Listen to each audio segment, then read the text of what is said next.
ചേച്ചിക്ക് എന്തായിരുന്നു ജോലി?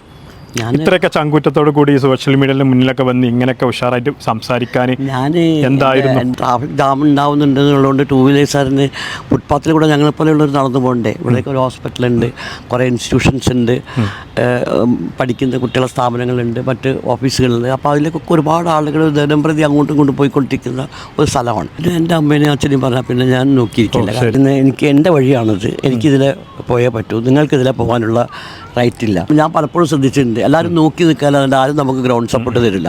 23 നല്ല ചങ്കൂറ്റാണല്ലോ അല്ലേ? ശരിയല്ലേ? നമ്പർ അല്ലേ, വയസ്സൊക്കെ ഒരു നമ്പറാണ്, നമ്മളെ മനസ്സാണല്ലോ പ്രധാനം. അപ്പോൾ സുഹൃത്തുക്കളെ, നമ്മളിന്ന് കോഴിക്കോട് എരഞ്ഞിപ്പാലത്താട്ടോ. നമുക്കറിയാം, ഇന്നലെ ഒരു വീഡിയോ കണ്ടിരുന്നു നമ്മളെല്ലാവരും.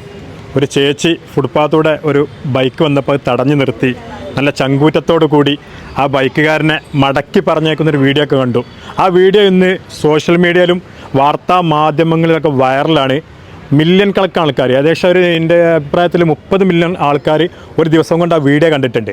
അപ്പോൾ ഒരു സ്ത്രീ ഇങ്ങനെ ചങ്കൂറ്റത്തോടെ മുന്നിട്ട് നിന്നിട്ട് ഒരാളെ മടക്കി പറഞ്ഞേക്കുക, അവിടെ കാര്യങ്ങൾ ചെയ്യാന്ന് പറയുമ്പം ആ ഒരു കാര്യം നമുക്കറിയാം. അപ്പോൾ പ്രഭാവതി ചേച്ചിയാണ് അതിൻ്റെ പേര്, നമ്മളെ ബാക്കിലുണ്ട്. അപ്പം പ്രഭാവതി ചേച്ചി ഇന്ന് വളരെ ക്ഷീണത്തിലാണ്, കാരണം വെച്ചാൽ കുറേ ഇൻ്റർവ്യൂ ഒക്കെ ചെയ്ത് കഴിഞ്ഞിരിക്കുക. അപ്പോൾ എന്തായാലും ചേച്ചിയോട് കൂടുതൽ വിശേഷങ്ങൾ, നമ്മളിപ്പോൾ ചാനലൊക്കെ കുറഞ്ഞ വിശേഷങ്ങളെ അറിയുള്ളൂ, കൂടുതൽ വിശേഷങ്ങൾ നമുക്ക് ചോദിച്ചു നോക്കാം. അപ്പോൾ ചേച്ചി നമസ്കാരം. ആദ്യമായിട്ട് എല്ലാവിധ അഭിനന്ദനങ്ങളും. നിങ്ങളെ വീഡിയോ കണ്ടു, വളരെ ഇഷ്ടപ്പെട്ടു, ചെയ്തത് നല്ലൊരു പ്രവൃത്തിയാണ്. അപ്പോൾ ഈ ഒരു വീഡിയോക്ക് ആസ്പദമായൊരു സംഭവം എന്തായിരുന്നു? അത് ഇവിടെ നിങ്ങൾക്കറിയാമല്ലോ, ഈ ബൈപ്പാസ് നിങ്ങൾ കണ്ടിട്ടുണ്ടാകും പലപ്പോഴും കടന്നു പോകുമ്പോൾ. അതിപ്പോൾ എന്തൊന്നും തുടങ്ങിയതല്ല, കുറച്ച് കാലങ്ങളായി ഇവിടെ വളരെ ട്രാഫിക് ജാം ഉണ്ടാവുന്നുണ്ട്. പക്ഷേ ട്രാഫിക് ജാം ഉണ്ടാവുന്നുണ്ടെന്നുള്ളതുകൊണ്ട് ടൂ വീലേഴ്സാറിന് ഫുട്പാത്തിൽ കൂടെ ഞങ്ങളെപ്പോലെയുള്ളവർ നടന്നു പോകണ്ടേ. ഇവിടേക്ക് ഒരു ഹോസ്പിറ്റലുണ്ട്, കുറേ ഇൻസ്റ്റിറ്റ്യൂഷൻസ് ഉണ്ട്, പഠിക്കുന്ന കുട്ടികളുടെ സ്ഥാപനങ്ങളുണ്ട്, മറ്റ് ഓഫീസുകളുണ്ട്. അപ്പോൾ അതിലേക്കൊക്കെ ഒരുപാട് ആളുകൾ ദിനം പ്രതി അങ്ങോട്ടും ഇങ്ങോട്ടും പോയിക്കൊണ്ടിരിക്കുന്ന ഒരു സ്ഥലമാണ്. പക്ഷേ അവരൊക്കെ തിരക്ക് ഇപ്പോൾ പറയുന്നത് എന്താ പറഞ്ഞാൽ, ഈ സൈഡിൽ എങ്ങനെ അവർക്ക് ഇങ്ങോട്ട് പോകും, അവിടെ വൺ വേ ഇല്ലല്ലോ, അതിന് കയറി പോകുന്നതല്ല, നേരെ കാർപ്പത്തേക്ക് പോകുന്നവനും മുന്നിലെത്താൻ വേണ്ടി അവൻ ഏറ്റവും കൂടുതൽ ഈ ഒരു ചെറിയൊരു 1 മിനിറ്റോ 2 മിനിറ്റോ കാത്തു നിൽക്കാൻ അവന് ക്ഷമയില്ല. അത് ചെറുപ്പക്കാരും ഉണ്ട്, നിങ്ങളെപ്പോലെയുള്ള ആരുണ്ട്. എനിക്ക് തോന്നുന്നു ഇന്നലെ ഉണ്ടായിരുന്ന ആൾ ഏതാണ്ട് നിങ്ങളെ പ്രായം ഉണ്ടാവും.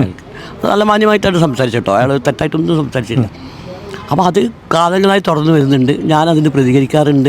ഞങ്ങളെ വീട് കണ്ടില്ലേ, നമുക്ക് കടയിലൊക്കെ പോകണമെങ്കിൽ അപ്പോൾ ഇവരൊക്കെ വന്നാൽ പോകുന്നതും എല്ലാം അതുവഴിയാണ്. അപ്പോൾ പലപ്പോഴും എല്ലാവരും പറയും പ്രഭ ഇങ്ങനെ തട്ടി, ഞാനാണെങ്കിൽ അന്നേരം പ്രതികരിക്കും. ഞാൻ പ്രതികരിച്ചിട്ടുണ്ട്, ഇതിന് മുമ്പ് പ്രതികരിച്ചിട്ടുണ്ട്. ഒരു കൊല്ലം മുമ്പേ ഞാൻ ഒരു പയ്യൻ ഇതേപോലെ എന്നെ കൈ തട്ടി. അപ്പം ഞാൻ അവനെ വണ്ടി തടഞ്ഞു വെച്ചു. ഞാൻ അവനായിട്ട് വാക്തർക്കമായി. ഞാൻ അവൻ്റെ ഫോട്ടോ എടുക്കാൻ നോക്കുമ്പോൾ അവൻ എന്നെ എൻ്റെ തെറി വിളിച്ച് എന്തൊക്കെയോ എൻ്റെ അമ്മേനെയും അച്ഛനെയും ഞാൻ എന്തൊക്കെയോ ആണ് എന്നൊക്കെയുള്ള രൂപത്തിലൊക്കെ വളരെ മോശമായി സംസാരിച്ചു. അപ്പോൾ ഞാനൊരു ഇടി കൊടുത്തു മുഖത്ത്. അവൻ്റെ ഹെൽമെറ്റ് ഉണ്ട്, അതിനുള്ളിൽ കൂടെ തന്നെ കുത്തി. അപ്പോൾ അവൻ എൻ്റെ ഫോട്ടോ, ഞാനിതുപോലെ വീഡിയോ എടുക്കുന്നൊരു കൈകൊണ്ട്. അപ്പോൾ അവനത് എൻ്റെ ഫോട്ടോ തട്ടി തെറിപ്പിച്ചു. അപ്പോൾ എനിക്കതൊരു വല്ലാത്തൊരു അമർഷമായി. കാരണം ഇത് നമ്മളിത് ദേഷ്യം വന്നു. ഞാനന്ന് പിറ്റേന്ന് അസിസ്റ്റൻറ്റ് പോലീസ് കമ്മീഷണർക്ക് മാലൂർ കുന്നിൻ്റെ മുകളിലാണ് ഓഫീസ്. ഈ വയസ്സാകാൻ കാലത്ത് ഞാനൊരു കൊല്ലം മുമ്പ് തന്നെ ഇത്രയും വ്യത്യാസമൊന്നും ഉണ്ടാവില്ല. അവിടെ പോയി പരാതി കൊടുത്തു. അപ്പോൾ അവർ പറഞ്ഞു, ഞാൻ വീഡിയോ കാണിച്ചു കൊടുത്തു. അവർ കമ്പ്യൂട്ടറിൽ ലോഡ് ചെയ്തു. അപ്പോൾ അവർ പറഞ്ഞു, ഇതിലിപ്പോൾ മാക്സിമം അവന് ഫൈനിടും, പിന്നെ അവനൊരു 7 ദിവസം ക്ലാസ്സിലിരിക്കാം, അത്രയേ ഉള്ളൂ ഞങ്ങൾക്ക് ചെയ്യാൻ പറ്റുന്നത്. ഞാൻ പറഞ്ഞു, നിങ്ങൾ സർക്കാരിൻ്റെ പൈസ ഉണ്ടാക്കിക്കോളി, നമുക്കിത് ശാശ്വതമായൊരു പരിഹാരം, ഞാനതിൽ എഴുതിയിട്ടുണ്ട്, ശാശ്വതമായൊരു പരിഹാരമാണ്. കാരണം ഇത് ഞങ്ങൾ അനുഭവിച്ചുകൊണ്ടിരിക്കുകയാണല്ലോ. അപ്പോൾ പിന്നീട് അത് ഓഫീസർമാർ വിളിച്ചു. പിറ്റേന്ന് അവനെ കസ്റ്റഡിയിലെത്താൻ ശേഷം വിളിച്ചു, നിങ്ങൾക്ക് അവനെ കാണേണ്ടതെന്ന് ചോദിച്ചു. ഞാൻ പറഞ്ഞു, എനിക്ക് കാണണ്ട, ഞാൻ കണ്ടതാണ്. അന്നേരം ഞാൻ സ്ഥലത്തില്ല, ഞാൻ വയനാട്ടിലായിരുന്നു. അപ്പോൾ ഞാൻ പറഞ്ഞു, ഞാൻ ദൂരെയാണ്, അതുകൊണ്ട് എനിക്കിപ്പോൾ വരാനും പറ്റില്ല. അവൻ്റെ മുഖത്തിടിച്ചു എന്ന് പറഞ്ഞാൽ ഞാൻ പറഞ്ഞു, എൻ്റെ അമ്മേനെയും അച്ഛനെയും പറഞ്ഞാൽ പിന്നെ ഞാൻ നോക്കിയിരിക്കില്ല. അതുപോലെ പെണ്ണായിപ്പോയതുകൊണ്ട് ഞാനതിൻ്റെ പിന്നോട്ടൊന്നുമല്ല. അതിൻ്റെ ഏതൊരു ഉദ്യോഗസ്ഥൻ തിരുവനന്തപുരത്ത് നിന്ന് വിളിക്കുന്നത് ഇതാവുമല്ലോ, ഇവർ കമ്പ്യൂട്ടറിലായതുകൊണ്ട് നേരെ അവിടെ പോകും. അപ്പോൾ സാറ് തിരിച്ചും കൊണ്ട് വിളിക്കുന്നു, നിങ്ങൾ സംഭവമൊക്കെ അറിഞ്ഞു. അപ്പോൾ അയാൾ പറഞ്ഞു, പിന്നെ നിങ്ങളൊരു കാര്യം ചെയ്തു, നിങ്ങളിങ്ങനെ അടികൂടാനൊന്നും പോകണ്ട, നിങ്ങൾ ഇതെടുത്ത് എനിക്ക് അയച്ചു തന്നാൽ മാത്രം, ഈ ശുഭയാത്ര എന്നുള്ളതിലേക്ക് അയച്ചാൽ മതി. അത് ശുഭയാത്ര എന്ന് പറഞ്ഞൊരു ആപ്പുണ്ട്. അപ്പോൾ എൻ്റെ അതിലുണ്ട്. അപ്പോൾ ഓക്കെ എന്ന് പറഞ്ഞു. തിരിച്ചുകൊണ്ട് സാറ് നല്ല വിധത്തിൽ സംസാരിച്ചു. ഞാൻ ഓക്കെ പറഞ്ഞു. ഞാൻ പിന്നീട് ഒരു പ്രാവശ്യം വീഡിയോ ഇട്ട് കൊടുത്തു. അപ്പോൾ അവർക്ക് കൂടുതൽ ഡീറ്റെയിൽ വേണം, ഇവിടുന്ന് ഏത് സ്പോട്ട്. ഞാനധികം ഇവിടുന്ന് തന്നെ എടുക്കുന്നത്. എപ്പോൾ സമയം അങ്ങനെ എന്നൊക്കെ പറഞ്ഞു. അപ്പോൾ എനിക്ക് പിന്നെ വല്ലാതെ ചടപ്പായത്. കാരണം എനിക്ക് ഇത് വളരെ കുത്തിയെടുക്കാനൊക്കെ കുറച്ച് പണിയുണ്ട്. ഫോണും അങ്ങനത്തെയാണ്. പ്രായപത്രായി 73 നല്ല ചങ്കൂറ്റാണല്ലോ അല്ലേ? ശരിയല്ലേ? നമ്പർ അല്ലേ, വയസ്സൊക്കെ ഒരു നമ്പറാണ്, നമ്മളെ മനസ്സാണല്ലോ പ്രധാനം. അതെ. അപ്പോൾ ഈ ഒരു വീഡിയോ എടുത്ത പയ്യൻ ഇവിടെ വന്നോ? എന്ത് നേരത്തെ വന്നില്ല.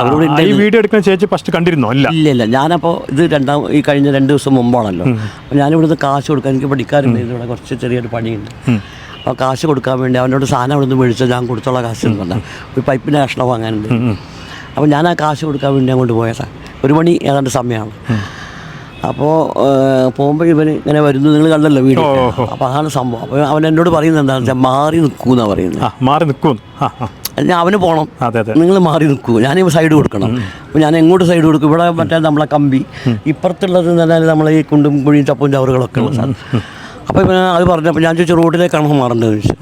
അപ്പോൾ അവനിങ്ങനെ വണ്ടി ഇതിൻ്റെ മുകളിൽ തന്നെ ഒന്ന് ഇങ്ങനെ ചെരിഞ്ഞു വന്നു. എനിക്ക് വണ്ടിയോട് കൂടി ഇങ്ങനെ ചെരിഞ്ഞു, അവൻ ഇറങ്ങിയിട്ടില്ല അപ്പോഴും, ചരിഞ്ഞു വന്നു. അപ്പോൾ അതിലൂടെ പോയിക്കോളൂ എന്ന് പറഞ്ഞു. അപ്പോൾ അതിലൂടെ പോകാൻ കഴിയില്ല, ഇപ്പോഴത്തെ കമ്പിയുണ്ട്. ഇവൻ്റെ വണ്ടീൻ്റെ ഉള്ളിൽ കൂടെ ഞാനിങ്ങനെ എന്താ ഇറുക്കി പിടിച്ചിങ്ങനെ പോകണ്ടേ. അതപ്പോൾ എൻ്റെ കാലെവിടെ ഇങ്ങനെ തട്ടിയാൽ എനിക്ക് പ്രശ്നമാണ്. അപ്പോൾ ഞാൻ പറഞ്ഞു, ഇതെന്താ നിങ്ങൾ അങ്ങനെ പറയുന്നത്? എനിക്ക് എൻ്റെ വഴിയാണിത്, എനിക്കിതിലെ പോയേ പറ്റൂ, നിങ്ങൾക്കിതിലെ പോകാനുള്ള റൈറ്റ് ഇല്ല. നിങ്ങൾ പിന്നെ ഇത് കാൽനട യാത്രക്കാർക്കുള്ളതാണ്, നിങ്ങൾ ഇതിനാണോ നിങ്ങൾക്ക് ലൈസൻസ്? അത് ഫുട്പാത്തിലൂടെ വണ്ടി ഓടിക്കാനാണോ? അപ്പോൾ അവന് തോന്നി. അപ്പോൾ ഇവൻ പറഞ്ഞു, നിങ്ങൾ എന്താ പിന്നെ നിയമം പറയണോ എന്ന് ചോദിച്ചു. അപ്പോൾ ഞാൻ പറഞ്ഞു നിയമത്തിൻ്റെ വഴി, കാരണം നിയമത്തിൻ്റെ വഴി എന്താണെന്ന് എനിക്കറിയാമല്ലോ. അപ്പോൾ നിയമത്തിൻ്റെ വഴി, ഞാൻ എൻ്റെ വഴി കൂടെ പോകുന്നു, എനിക്ക് വഴി വേണം. അപ്പോഴാണ് ഞാൻ ഇതെടുക്കുന്നത്. അവൻ്റെ മൊബൈലിലൊന്ന് പിടിക്കണം, നമ്പർ കിട്ടാൻ വേണ്ടി. മുഖമല്ല നമുക്ക് പ്രധാനം, നമുക്ക് നമ്പർ കിട്ടിയാൽ മതി, ബാക്കി അവരെടുത്തോളും. അപ്പോൾ അവന് ഞാനിങ്ങനെ വിളിച്ചപ്പോൾ അവന് മനസ്സിലായി. അപ്പോൾ എന്നാൽ ഞാൻ വളയ്ക്കട്ടെ എന്ന് വെച്ചു. ഞാൻ പറഞ്ഞു വളയ്ക്കലും തിരിക്കലൊന്നുമില്ല, ഇങ്ങനെ പിന്നോട്ടെടുക്കുന്നതെന്ന് വിളിച്ചോളൂ, നിങ്ങൾ പിന്നെ അവിടുന്ന് വന്നതാണ്, അപ്പോൾ നിങ്ങൾ പിന്നോട്ടില്ല, വളയ്ക്കുന്ന പ്രശ്നമില്ല. അപ്പോൾ അങ്ങനെ അവൻ പോയി. തിരിച്ചില്ല, അവൻ നേരെ അങ്ങനെ ബാക്കോട്ടെടുത്തു, തിരിച്ചുപോയി. ആ ബാക്കോട്ടെടുത്ത് അവൻ ഇറങ്ങി പോകുമ്പോൾ എന്നോട് വളരെ നല്ലതല്ലേ, നിങ്ങൾ വിജയിച്ചു എന്ന് പറഞ്ഞു. നിങ്ങൾ ജയിച്ചു. അല്ല, ഇന്നിപ്പോ ചേച്ചി അങ്ങനെ അവരെ പേര് ആക്ഷൻ എടുത്തിട്ടുണ്ട്, അവർ ലൈസൻസ് റദ്ദാക്കിയിട്ടുണ്ട് എന്നൊക്കെ പറഞ്ഞു. അപ്പോൾ അങ്ങനെയൊക്കെ നമ്മൾക്കിപ്പോൾ അങ്ങനെ ചോദിക്കണമല്ലോ, അതിൻ്റെയൊക്കെ ഒരു ആവശ്യമുണ്ടോ? അങ്ങനെയല്ല, ഒരാളിപ്പോൾ തെറ്റ് ചെയ്താൽ ഒരിക്കലും മാപ്പ് പറഞ്ഞാൽ തീരുന്ന അല്ല, മാപ്പല്ല ഇത് മാപ്പ് എന്ന് പറയാൻ പറ്റില്ല. ഞാൻ ചോദിക്കണം തരാം, സോഷ്യൽ മീഡിയയിൽ കുറെ കമന്റുകൾ വരുന്നുണ്ട്, ഇയാളെ പേരിൽ ആക്ഷൻ എടുത്തപ്പം അത്രക്കും തെറ്റുമുപ്പര് ചെയ്ത ഒരുപാട് വണ്ടികൾ ഇതിലെ പോണില്ലേ, അയാൾ ചേച്ചി പറഞ്ഞ അനുസരിച്ച് തിരിച്ചു പോയല്ലോ, അപ്പോൾ അയാൾ ലൈസൻസ് ഒക്കെ റദ്ദാക്കണ്ടിഞ്ഞോ? റദ്ദാക്കിയിട്ടുണ്ടോന്ന് ഇപ്പൊ നമുക്ക് പറയാൻ പറ്റില്ല. അയാളെ നിങ്ങൾക്ക് അറിയോ? നിങ്ങളെ ബന്ധപ്പെട്ട അയാള്? അയാള് മുഖം ഞാൻ പറഞ്ഞില്ല, അയാൾ നല്ല സംസാരമൊക്കെ സംസാരിച്ചു, ഒരു എതിർത്തൊന്നും പറഞ്ഞിട്ടില്ല. അല്ല, അങ്ങനെ ഇത് മാത്രം ആർഗ്യുമെന്റ് മാത്രമേ ഉള്ളൂ, ഒരു ഒച്ചത്തിലൊന്നും സംസാരിച്ചില്ല, വളരെ മെല്ലെയാണ് സംസാരിച്ചത്, എന്നെക്കാളും മെല്ലെയാണെന്ന് എനിക്ക് തോന്നുന്നു. അപ്പോൾ അതിലല്ല, അത് ഇങ്ങനെ ഒരു ഇത് വരുമ്പോൾ വരാൻ പാടില്ല എന്നുള്ളത് അവർക്ക് ആക്ഷൻ എടുക്കണം. അപ്പോൾ അതിനോട് ചെറിയ ആക്ഷൻ ആയിരിക്കും, ക്ലാസ് കഴിഞ്ഞിട്ട് തീരുമാനിക്കുന്നതാണ്. അത് സ്വകാര്യം വെച്ച്. എന്നിരുന്നാലും ഒരുപാട് ആളുകൾക്കൊരു പ്രചോദനം ഈ ഒരു വീഡിയോ ഇത്ര കത്തിക്കാരി അങ്ങോട്ട് പോകുന്ന ആർക്കും അതാ പോകുന്നത് അറിയില്ല. പക്ഷെ ആ പയ്യനതാ അവന്റെ ഇൻസ്റ്റാഗ്രാമിൽ ഇട്ടപ്പോൾ അത് എനിക്ക് തോന്നുന്നത് 30 മില്യനൊക്കെ 30 ലക്ഷം. അവൻ ഇവിടുന്ന് ജ്യൂസ് വാങ്ങി അങ്ങോട്ട് പോകും, അവൻ എന്തോ ഒരു ആവശ്യത്തിന് വന്നതാണ്. അപ്പോൾ അവൻ ജ്യൂസ് വാങ്ങി പോകുമ്പോൾ അവന്റെ പുറകെ കൂടിയാണ് വണ്ടി പോകുന്നത്. ഈ ജ്യൂസും ഗ്ലാസ് അവനെ തട്ടി പോണത്. അപ്പോൾ അവൻ എന്ത് വിചാരിച്ചു, ഇത് ഞാനൊന്ന് എടുത്തിട്ട് എനിക്കൊരു സ്റ്റോറി ആക്കിയെങ്കിലും ഇടാലോ എന്ന് ചോദിച്ചിട്ട് അവൻ ഇതിൻ്റെ മുകളിൽ കയറി എടുക്കുകയാണ്. അപ്പം അപ്പോഴാണ് ഞാൻ പോകുന്നത്, എൻ്റെ ആക്ഷൻ അന്നേരമാണ്. അത് അവൻ അതിൻ്റെ കൂട്ടത്തിൽ അവന് കിട്ടി, അത്രയേ ഉള്ളൂ. അപ്പം ഞാനിത് അറിയുന്നില്ല ഇവന്. അപ്പോൾ എല്ലാവരും ഇങ്ങനെ ഇത് കഴിഞ്ഞ് ഇയാൾ അങ്ങോട്ട് പോയപ്പോൾ എല്ലാവരും ഇങ്ങനെ മുകളിലോട്ട് നോക്കുമ്പോഴാണ് ഞാനും നോക്കുന്നത്. അപ്പോൾ നിങ്ങൾക്കറിയാം ഞാനിങ്ങനെ കൈവച്ചിട്ട്, അപ്പോൾ അയ്യോ ഞാനിത് എടുത്തല്ലോന്നായിപ്പോയി. എന്ന് വെച്ചാൽ എന്തിനവരെടുത്തത് നമുക്ക്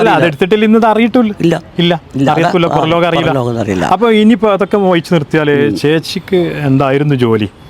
ഇത്രയൊക്കെ ചങ്കൂറ്റത്തോടു കൂടി സോഷ്യൽ മീഡിയയുടെ മുന്നിലൊക്കെ വന്ന് ഇങ്ങനെയൊക്കെ ഉഷാറായിട്ട് സംസാരിക്കാൻ എന്തായിരുന്നു? എൻ്റെ കുടുംബ പശ്ചാത്തലങ്ങളല്ല, ഒരു കൂട്ടുകുടുംബമാണ്.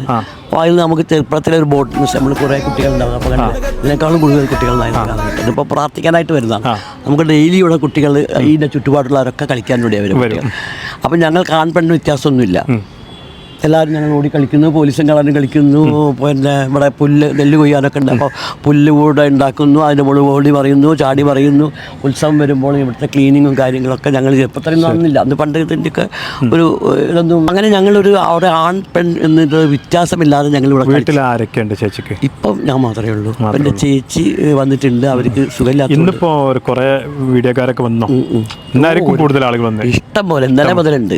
ഇന്നലെ പോലുള്ളവർ എന്നെ രാവിലെ അവർക്ക് ലൈവ് എടുക്കാൻ വേണ്ടിയിട്ട് അവർ റൺ ചെയ്യാൻ വേണ്ടിയിട്ട് അത് 24 മാതൃഭൂമി, പിന്നെ അമൃത, ജനം TV എല്ലാവരും. ഇനിയിപ്പോൾ ലാസ്റ്റ് ഞാൻ ചോദിക്കുന്നത്, ചേച്ചിക്ക് ഇപ്പോൾ ഈ വീഡിയോ ഒക്കെ കുറേ ആൾക്കാർ കണ്ടു, ഇനി ഇവർക്കൊക്കെ എന്താ ചേച്ചിക്ക് കൊടുക്കാനുള്ള നിർദ്ദേശം? ഒരു നിർദ്ദേശം എന്ന് പറഞ്ഞാൽ നമുക്ക് നിർദ്ദേശങ്ങൾ കൊടുത്തോണ്ടൊന്നും കാര്യമില്ല. ഇത് നമ്മൾ തന്നെ ഒരു അവബോധമൊക്കെ നമുക്ക് ഉണ്ടാവണമല്ലോ. അപ്പം ഞാനിപ്പോൾ പറയുമ്പോൾ ഞാൻ പലപ്പോഴും ശ്രദ്ധിച്ചിട്ടുണ്ട്, എല്ലാവരും നോക്കി നിൽക്കാതെ ആരും നമുക്ക് ഗ്രൗണ്ട് സപ്പോർട്ട് തരില്ല. എല്ലാവരും ദൂരെ നിന്ന് എന്നെ അറിയുന്നത് ഒരു ദൂരെ നിന്ന് നോക്കി നിൽക്കുള്ളൂ. ചിലപ്പോൾ ആരെങ്കിലും വന്നിട്ട് പറയാം പോയിക്കോട്ടെ, അവൻ അങ്ങ് പോയിക്കോട്ടെ, ഇപ്പം ഇങ്ങനെ നേരത്തെ പറഞ്ഞാൽ എങ്ങനെ ചെയ്യണോ, അവൻ പോയിക്കോട്ടെ, തിരക്കുണ്ടായിട്ടല്ലേ എന്ന് പറയും. അതെന്താ വെച്ചാൽ അതൊരു പുരുഷ മേധാവിത്വത്തിൻ്റെ ഇതാണ്, ഭാഗമാണ്. പുരുഷനോട് എന്തോ ആവാം, അല്ലെങ്കിൽ ഒരു സ്ത്രീ നടന്നു നിർത്തുകയാണ്. പുരുഷനാണെങ്കിൽ കയ്യാങ്കളി അവിടെ നടന്നു, കയ്യാങ്കളി ഇതിനേക്കാൾ വലുത് നടക്കും. ഒരു പക്ഷേ മേൽ തട്ടിപ്പോവുക എന്തെങ്കിലും ചെയ്തിട്ടുണ്ടെങ്കിൽ. പക്ഷേ സ്ത്രീ ആയതുകൊണ്ട് അവർക്ക് അങ്ങനെ പറയാം, കോംപ്രമൈസ് ചെയ്യാം.